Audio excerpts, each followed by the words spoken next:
আজকে পোলট্রির ডিমের মালাইকারি করব।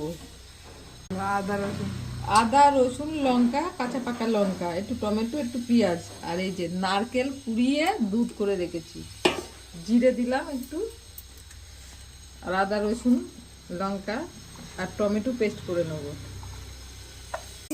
তেলটা একটু ভালো করে গরম হোক, হলুদ দিলাম, একটু কেটে নিলাম, মাঝখান থেকে কাটবো ভাজার পরে। ভেজে নিচ্ছি ডিমগুলো।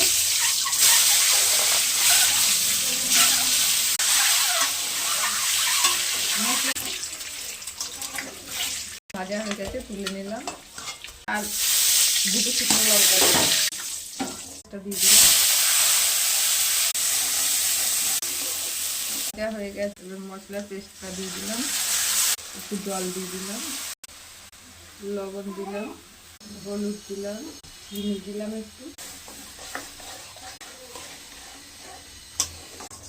প্রায় কষানো হয়ে গেছে, এবার নারকেলের দুধটা দিয়ে আর একটু কষাবো। কষাতে হবে কিন্তু এটা দেখি। মশলাটা কষানো হয়ে গেছে,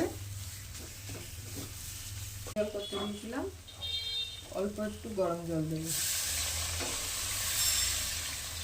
ভেজে রেখে দিতাম না, একটু গরম মশলা গুঁড়ো দিলাম, জিরে রেখেছিলাম মাঝখান থেকে দিয়ে দিলাম।